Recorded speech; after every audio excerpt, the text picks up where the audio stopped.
Bonjour à toutes et à tous, bienvenue sur Grand Lille TV. Nous sommes le lundi 17 septembre, il est tout juste 7h30. Voici toute l'actualité de la métropole lilloise en images en 7 minutes avec le journal de la rédaction.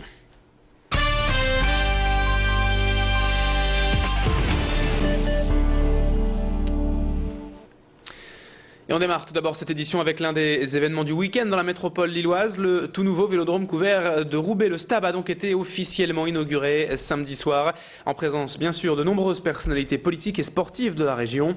Après plus d'un an et demi de travaux et un budget d'environ 25 millions d'euros, le nouveau vélodrome roubaisien est l'un des plus modernes de France et un outil très attendu par les cyclistes de la région pour le développement du sport dans le Nord-Pas-de-Calais. Samedi, le public est donc venu nombreux pour découvrir ce vélodrome qui sera d'ailleurs ouvert à tous dès demain pour y faire du vélo sur piste bien entendu, mais aussi d'autres sports comme la musculation ou le badminton. Un baptême sur la piste coûte ici 15 €, mais il existe aussi des formules d'abonnement. Alors avis aux amateurs et aux sportifs, surtout le STAB est désormais ouvert à tous les cyclistes de la région, professionnels ou amateurs. Retour sur cette inauguration samedi avec un cycliste sur piste, médaillé d'argent au dernier JO de Londres, Grégory Boger, qui était présent samedi soir. Il est au micro de Jimmy Hutchon. Par rapport à cette installation sportive, notamment sur piste, c'est quelque chose de génial. Moi, je suis très content, je suis très heureux.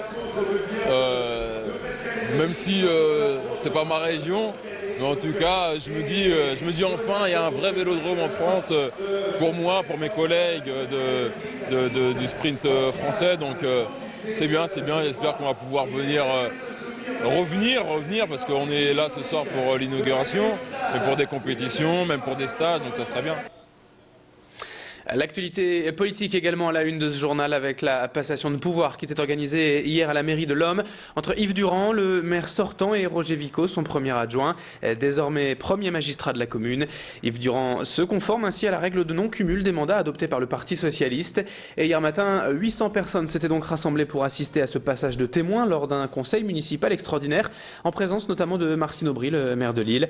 Yves Durand sera donc resté 22 ans maire de l'Homme et va maintenant se consacrer à son mandat de député de la 11e circonscription du Nord. Beaucoup d'émotions hier à la mairie de l'Homme pour cette passation entre deux hommes qui se connaissent parfaitement et qui ont travaillé ensemble depuis près de 20 ans. Écoutez Yves Durand à propos de ce respect du non-cumul des mandats.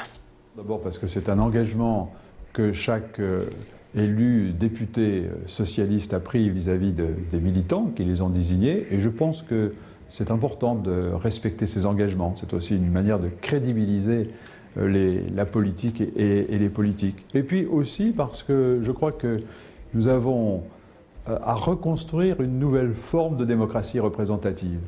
Si l'on veut renforcer la décentralisation, qui va donner de plus en plus de pouvoir aux élus locaux. Et ce qui était possible, même souhaitable, il y a une dizaine d'années, où le député était un peu le représentant de sa commune auprès des ministères, aujourd'hui, cela devient une entrave à la démocratie.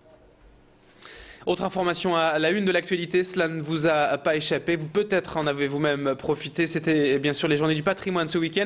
Et dans ce journal, on a une belle image à vous montrer, très rapide certes, mais toujours exceptionnelle. La patrouille de France a survolé Lille samedi matin vers 10h30.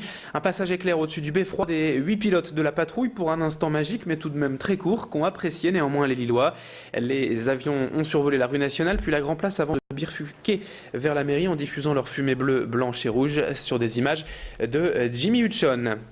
Une information transport à vous signaler ce matin, c'est Transpol qui communique cette information. Cette nuit, des personnes se sont introduites au dépôt de Transpol Val de Lys.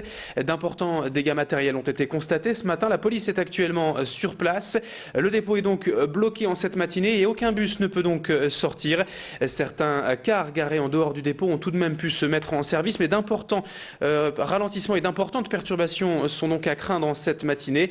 Beaucoup de lignes sont donc fortement perturbé autour du Val de Lys, car cela concerne principalement la vallée de la Lys, Armentières, Comines et les liaisons vers Lille.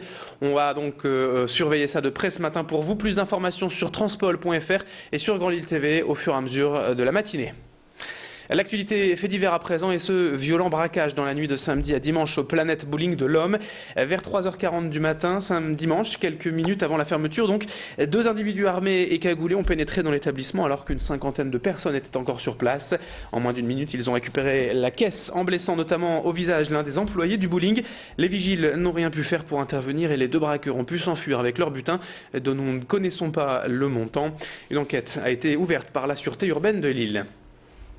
7h35 sur Grand Lille TV, on termine ce journal avec ces images de sport et l'entrée en matière réussie pour les rugbymen lillois hier après-midi. Pour leur premier match de la saison en Fédéral 1 et pour leur première au Stadium Nord, les joueurs du LMR ont battu Strasbourg sur le score sans appel de 49-6. Les Lillois étaient tout de même menés jusqu'à la 13e minute de jeu, 6-0. Mais les Diables Rouges ont su imposer leur jeu et enchaîner 6 essais au total pour dominer totalement leurs adversaires. Plus conquérants en touche et en regroupement, les joueurs du LMR ont répondu présent pour cette première devant plus de 3000 spectateurs conquis. Retour sur ce match avec le capitaine du LMR, Louis Leblond. On va d'abord écouter plutôt le président du LMR, Jean-Claude Brancard, forcément satisfait de cette première réussie. Oui, doublement réussi parce qu'il y a eu du public. On est reparti avec plus de 3000 personnes, ce qui était notre meilleur résultat en public la saison dernière. Et puis il y a eu sur le terrain ce pourquoi on travaille depuis des années, c'est-à-dire du jeu pour que le public voit un vrai spectacle de rugby. Et je pense qu'aujourd'hui l'équipe a été vraiment à la hauteur de ce que l'on prépare et travaille depuis plusieurs années. Et on a vu aussi que les recrues arrivées cet été étaient au rendez-vous.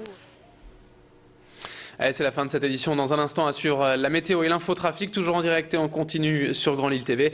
Excellente matinée à toutes et à tous.